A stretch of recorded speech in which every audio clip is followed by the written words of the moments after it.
మంత్రులు కార్యదర్శులతో సీఎం చంద్రబాబు సమావేశం నిర్వహించారు.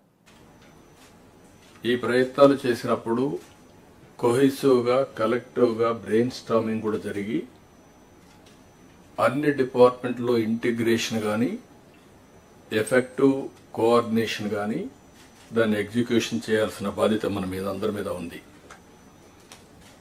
Once in 3 months collectors conference పెట్టుకుంటున్నాం.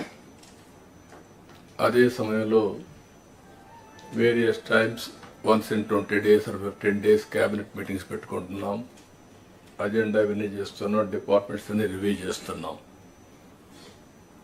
అప్పుడప్పుడు కాంప్రహెన్సివ్ సమీక్షలు కూడా చేసుకుంటూ అందరం కూడా ఎఫెక్టివ్గా ఒక కోహెసివ్గా ముందుకు పోవడానికి ఇలాంటి కార్యక్రమాలు మనకు వస్తాయి. ఈరోజు హెడ్ ఆఫ్ ది డిపార్ట్మెంట్ పిలవలేదు, మనకెవరు అసిస్టెంట్స్ లేరు. Be clear. ఈరోజు కొండే వాళ్ళందరూ ministers are all policy makers. అదే మరి secretaries are are senior secretaries only 28 we called.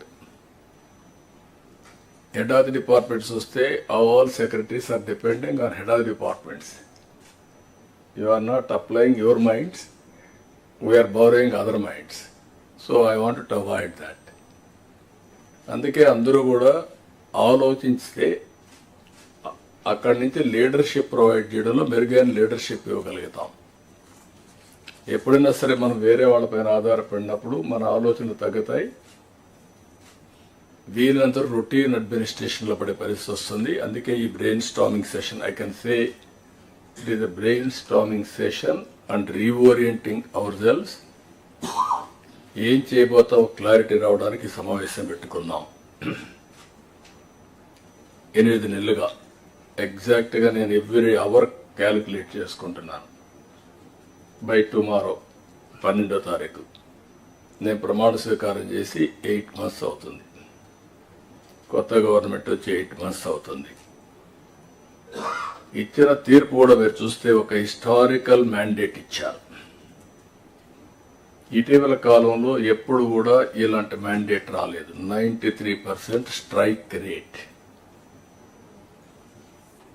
93% strike rate వచ్చిందంటే ఇక్కడుండే ఆల్ ఆఫ్ అస్ ఇంక్లూడింగ్ ఇంకో పక్క సమాధి డిపార్ట్మెంట్స్ ఆర్ డీఫంక్ట్, సమాధి ప్రోగ్రామ్స్ ఆర్ డీరైడ్.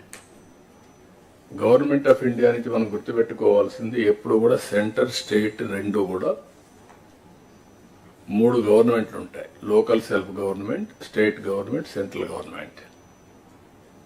సెంట్రల్ గవర్నమెంట్ వాళ్ళ ప్రోగ్రామ్స్ వాళ్ళు కన్సీవ్ చేస్తారు, స్టేట్ గవర్నమెంట్ మన ప్రోగ్రామ్స్ చేస్తాం, సెంట్రల్ గవర్నమెంట్ ప్రోగ్రామ్స్ అనుసంధానం చేసుకుంటాం. దగ్గర 90 సెంట్రలీ స్పాన్సర్ స్కీమ్స్ ఉంటే టోటల్గా అన్నీ కూడా డిఫంక్ట్ అయిపోయినాయి. ఫండ్స్ డైవర్ట్ చేసే పరిస్థితికి వచ్చారు. వీటన్నింటిపైన మనం ఒక 7 white papers అన్ని పబ్లిసైజ్ చేశాం.